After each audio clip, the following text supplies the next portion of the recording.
Of the three papers, paper 3 has the fewest changes. However, the paper has become considerably more important due to the shift in weights of the other papers. Moreover, the introduction of the new policy question as well as the increased emphasis on data reading and analysis have increased the difficulty of the paper. However, here are some tips to deal with the latest changes. So if you think these kinds of videos are useful and you want to know more about IBDP business and economics related topics, click on the subscribe button below to stay updated.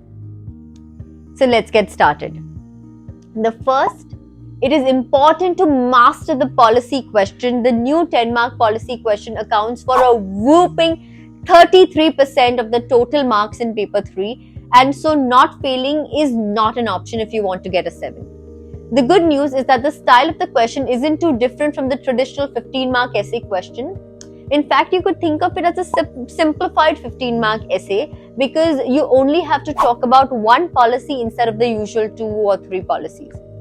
The key is that you must base your policy choice and your arguments on the context provided to you, and as long as you utilize material from the data provided and inject a healthy dose of economic vigor, a good score would not be too difficult to get.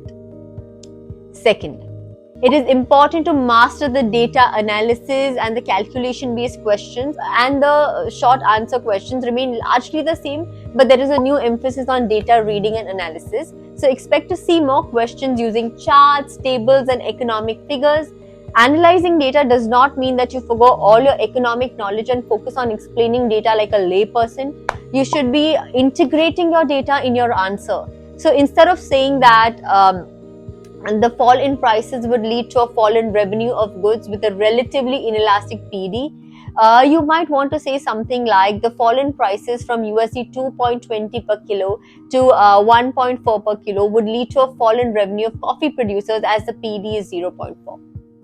And third, it is important to master paper 3 because the mark breakdowns of the 3 papers are as follows. Paper 1 is 25 marks, paper 2 is 40 marks, and paper 3 is 60 marks. Now, it is very clear that paper 3 has become the most important paper that would determine whether or not you can get a grade 7. So, proficiency in paper 3 has to be developed through practice and basically exposure to a variety of questions of different types. From drawing graphs, performing calculations, reading data, and writing policy essays, the sheer breadth of how you may be tested indicates that purely reading notes is really not going to be sufficient. And unlike essays, you cannot master paper 3 by simply reading a narrow selection of model essays and memorizing content. Also in this paper, there is less emphasis on memorization as compared to application, and the only way to improve your application is to practice, practice, and practice. So in conclusion, the good news is that with the largely marginal changes, the old paper 3 is still a great source of practice.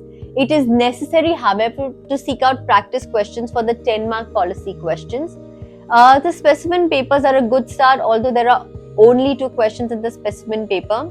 Now, a good proxy would be to use 15-mark policy questions from the old paper 1 and think about the kind of data you could be expected to incorporate into your answers.